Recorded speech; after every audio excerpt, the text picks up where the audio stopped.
Hello guys, my name is Arun and welcome to my channel. Welcome to the third tutorial on computer terminologies for high performance computing. Now, in the last tutorial I'll explain to you guys what a single core processor is and how does it work and does a lot of operations using the help of motherboard and other devices like RAM and cache in a simple terms. Now, I'll be explaining you guys now some differences in the processor technologies that we use so far, that we look at so far. Now, here's the thing. Now this is the processor technology. This is the layout of a simple processor that existed long time ago. In the sense, what I mean by long time ago is at least 20 or 30 years ago. Okay.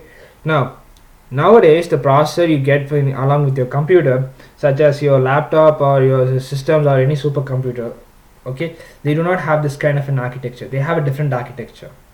Okay. Now let's look at why. See, this processor has a single control unit and a single arithmetic logic unit and a single memory unit. So essentially at any time it can just do a single operation. Now let me open my system monitor, okay, and the system monitor, and look at the number of, and let me, if you just scroll down, you see there are like at least 100 or 150 processors running simultaneously on the background.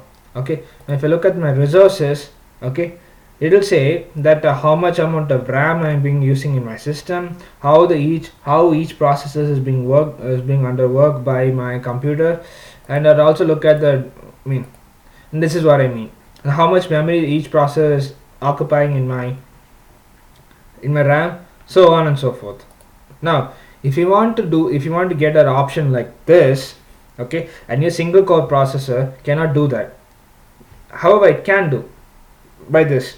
What it can, if there are like 10 processes to be done, a single core processor will do one operation at any instant. So what it does is that it just does a certain concentrate on process 1, let's say, for a short span of time, and then saves the data into a fast memory like RAM, which it saves the memory in RAM, and the processor is kept on hold in the RAM, and then takes the other process, does some operation, stores the memory in the RAM, switches to another operation, does it for some while, stores the memory in RAM, stores the content in the RAM, and then it does so on and so forth, and after some time it switches back and does some other operation, and thereby what it does is it just juggles between the operations. So a single core processor, what it actually does is that it juggles between the operations it does. So as a consequence, if I were to juggle between my node and my web page or my terminal like this, if I were to do like this, okay, then it will definitely take a lot, then your processor will have a lot of load, and it just juggles between them very quickly. So in this time, all the information that have been at work over here, they'll be stored in the RAM. Okay. Now the problem is, this kind of a juggle may not be possible all the time, because if the processor is doing a lot of intensive work, then this kind of juggle will put a lag.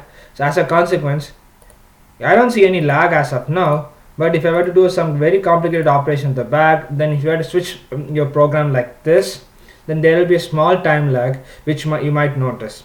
Okay. Now one way to go about with that is this: either make the processor run extremely fast, so that so that the switching between your processes can be made very quickly and seamlessly. That's one. Second of all, make the processor do multiple operations at a time. So instead of making a processor that just concentrates on only a single program or single process at a time, what if I can make the processor do 2 or 3 or 4 processes simultaneously? Now, won't that increase the speed substantially? Yes, it does. And that's the motivation behind single core, multi-core, multi-threaded processors, and the hybrid of multi-core, multi-threaded processors, which we'll see now. Now, this is how a single core processor look like, which has a register, control unit, memory unit, and ALU, which has its own cache memory, and it has a connection to RAM through several devices in between, and the RAM is connected to the hard disk, and they all are in the motherboard and stuff. Now, what happened is that because of development in technology, especially in VLSI, very large scale integration and embedded systems and microprocessor manufacturing technologies, and and several recent advancements in that, what people were able to do is as follows. They were able to reduce the size of the processors quite substantially. Initially they were really large, now they are able to compact it to a very small sizes without losing any functionality. And also because of improvements in these technologies, they made the actual processor work much faster. Okay, now because of size reduction, what happened is that you have because of size reduction, people had a different option. Now initially the processors had a single control unit, single memory unit, single arithmetic or logical units. Now when the size was reduced to a particular level, people thought, hey, now the size is small, okay, I don't get any extra benefit by reducing the size even smaller. So what if I just change it processor technology slightly, such as this or like this. I'll explain what this is. Here the overall processor architecture is the same, except that you have two independent control units, two independent memory units, and two independent arithmetical logical units, which coexist with each other and which communicate very fast within each other.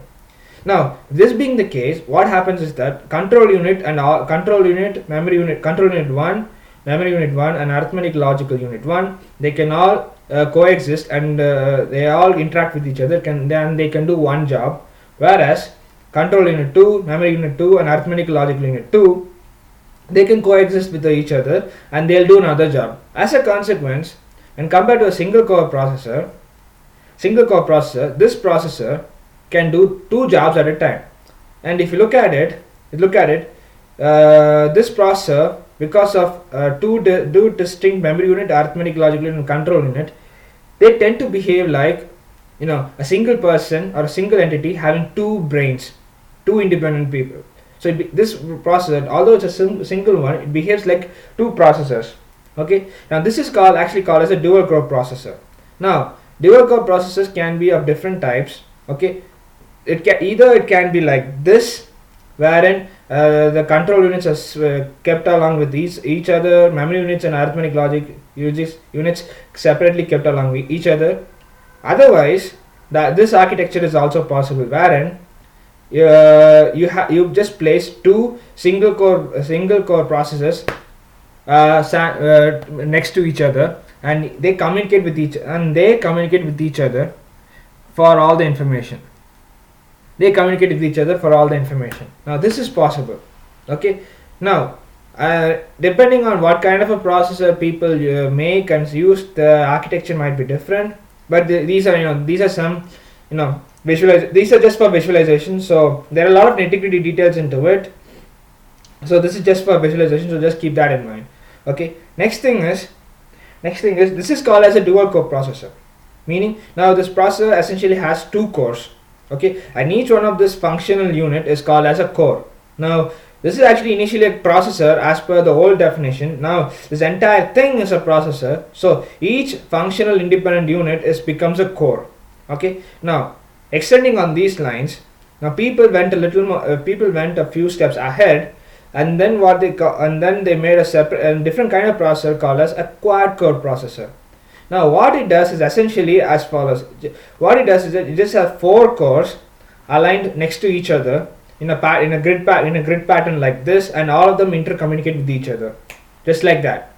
Now what you have here is that you just have a single processor with four cores, and each of them are able to do a single operation separately. Now that is freaking awesome, because when compared to a single core processor like this, we have a quad core processor which does 4 times the job with the same time. Now as a consequence, now instead of jumping between doing a lot of switches between processors like this, you can do the process can do the same operation much better. At the same time, the lifetime of the processor may be a little bigger as well.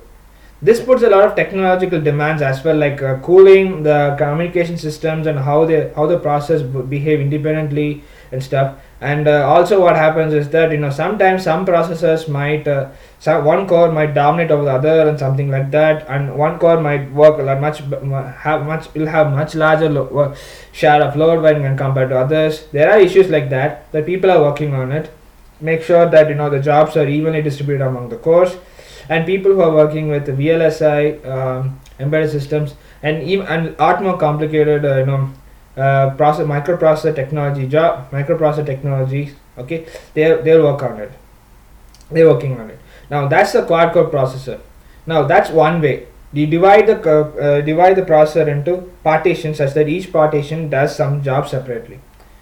Second ideology, or the first ideology we looked at, is make the single processor does multiple jobs simultaneously. Now what people mean by that is that make a processor, single core processor, such that it is capable of taking 2 or 3 jobs simultaneously. Now this is actually called as multi-threading.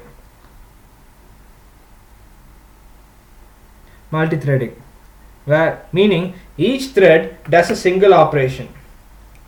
Each thread does a single process. Okay, so your processor is capable of having 2 threads, and it will do both the operations simultaneously. Okay, by distributing the job. Okay, now this is called as multi-threading. Now this is actually usually in a single core processor. Okay, it does one job at a time, so this is actually a single thread. Okay, now here for the dual core processor over here, each processing unit or the core can do one job at a time. So each core is actually single threaded, but on the overall the processor is actually dual threaded. Okay, now in the quad core processor, extending on a similar way, each core can do one process at a time. So this quad core processor is actually has 4 cores, each of them having 1 thread. So it's on the whole it's a quad thread. I mean it is multi-threaded with 4 threads. Okay, now what if we combine this technology and this technology, and that's when we have a quad core multi-thread processor, wherein you have a processor which has 4 cores, and each core has 2 threads. Okay, so this is a quad core processor with each core is dual threaded. So because of this configuration, you have 8 threads, meaning your processor can do 8 programs simultaneously. Now this is to illustrate this, I can give you guys an example of my laptop. Now if I just open my system monitor, look at the resources. Now just to give you guys little bit of introduction, my laptop is Intel Pentium. It has an Intel Pentium core processor with i7. It's i7 3rd generation. I bought this in 2012. Okay, now it's like 4 years old, but it makes sense. It's 3rd generation i7 processor. Okay, it has 4 cores, and each core has 2 threads. As a consequence, I have 8 individual and independent threads, each independent threads. So what happens? So all these lines indicate how much workload or work capacity is under use by the processors. So what happens is that if you just take any color, they'll be just working on some process like this. Okay, and all the processors will have a memory ID like this, and they'll just jump between each other like that. So what happens is that let's say there are like 100 programs over here, 100 programs over here. Now at any instant, since I have 8 cores, 8 threads in total, named as CPU 1 to 8, my laptop can do 8 jobs at a time. Okay, similarly, if you guys want, you can open your laptop, you can just check your task manager or system monitor in your system, in your laptop or your computer, and check it out. And this will be really useful for this will be really useful for understanding how much you can do with your laptop. if you guys are working with, if you guys want to do with parallel programming and stuff, if you guys want to do with parallel programming and stuff, it will be possible, and it will be possible to dual core processor or a quad core processor or multi-threaded processor like this. But if you want to do parallel programming in single core processor, it's not possible, or a single thread processor, it's not possible. Once you have multiple cores or multiple threads, then the option for parallel programming begins. Okay, that's in, and this is just a short summary of whatever I told about in this explanation. Okay, you guys can have a look at it. Thank you guys for watching. In the next tutorial, I'll explain you guys some simple topics like register, what cache is, and everything. Okay, thank you guys for watching, and see you guys next time.